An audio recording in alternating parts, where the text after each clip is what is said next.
ಗ್ರಾಮಾಂತರ ಜಿಲ್ಲೆ ಹೊಸಕೋಟೆ ಉಪವಿಭಾಗದಲ್ಲಿ ನಾವು ಸುಮಾರು 2 ಟನ್ 2112 kgಯಷ್ಟು ರಕ್ತಚಂದನ ತುಂಡುಗಳನ್ನು ವಶಪಡಿಸಿಕೊಂಡು ಈ ಬಗ್ಗೆ ಹೊಸಕೋಟೆ ಪೊಲೀಸ್ ಠಾಣೆಯಲ್ಲಿ ಕೇಸ್ ದಾಖಲು ಮಾಡಿದ್ದೀವಿ।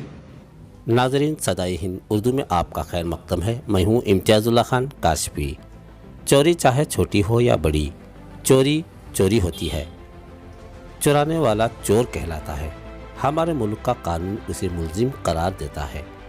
ये मुलजिम गुनहगार की हैसियत से समाज में आम इंसानी ज़िंदगी के लिए बदनुमा दाग होता है।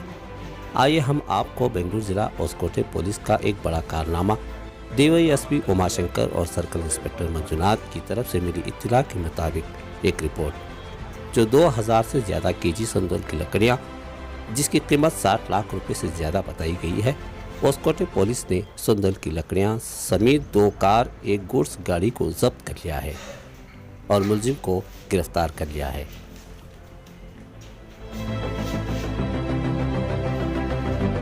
ಈ ಒಂದು ರಕ್ತಚಂದನ ಮಾರಾಟದ ಬಗ್ಗೆ ನಮಗೆ ನಿನ್ನೆ ದಿನ ಒಂದು ಏನು ಆಂಧ್ರ ಮೂಲದ ಒಬ್ಬ ಇನ್ಫಾರ್ಮೇಟರಿಂದ ಬಾತ್ಮೀದಾರರಿಂದ ನಮಗೆ ಮಾಹಿತಿ ಬರುತ್ತೆ।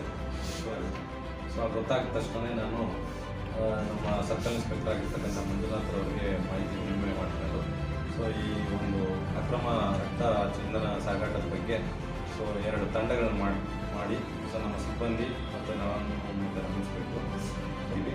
ಆಗ ತಕ್ಷಣವೇ ಅವರು ಮುಂದೆ ಇರ್ತಕ್ಕಂಥ ಕಾರ್ನವರು ಮತ್ತು ಆ ಟಾಟಾ AC ಇದ್ದವನು ಇನ್ನೊಂದು ವೆಹಿಕಲ್ ಇದ್ದವರು ಅವರು ರೋಡ್ ಸೈಡಿಗೆ ನಾವು ಆಗಲೇ ಬಂದೋಬಸ್ತ್ ಮಾಡ್ಕೊಂಡು ನಿಲ್ಲಿಸಿದ್ದಕ್ಕೆ ಸೈಡಿಗೆ ಹಾಕ್ಬಿಟ್ಟು ಓಡೋಗ್ಬಿಡ್ತಾರೆ ಎಲ್ರು।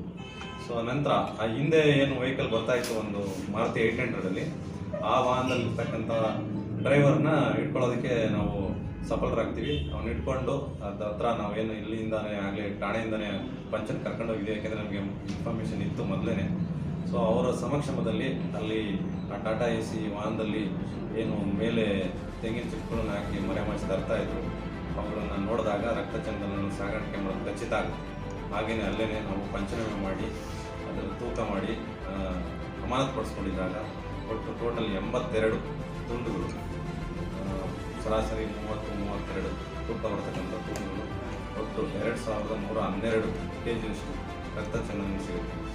ಜೊತೆಗೆ ಅವ್ರದ್ದು ವಾಹನ ಇರ್ಬೋದು ಮತ್ತು ಇನ್ನೂ 2 ಕಾರ್ಗಳಿರ್ಬೋದು, ಇವುಗಳದ್ದು ಒಟ್ಟು ಮೌಲ್ಯ 32 ಲಕ್ಷದಷ್ಟು, ಹೆಚ್ಚು ಕಡಿಮೆ ಒಂದು 90-92 ಲಕ್ಷದಷ್ಟು ನಾವು ವಿವಿಧ ಆಸ್ತಿ ಮತ್ತು ರಕ್ತಚಂದನಗಳನ್ನು ವಶಪಡಿಸ್ತೀವಿ। ಈಗ ಈ ರಕ್ತಚಂದನ ನಮ್ಮ ರಾಜ್ಯದಲ್ಲಿ ಏನು ಬೆಳೆಯೋದಲ್ಲ, ಇದು ಬೆಳೆಯುವಂಥದ್ದು ನಮ್ಮ ಈ ಏನು ಆಂಧ್ರ ಫಾರೆಸ್ಟ್ ಏರಿಯಾದಲ್ಲಿ ಬೆಳೆಯುವಂಥದ್ದು।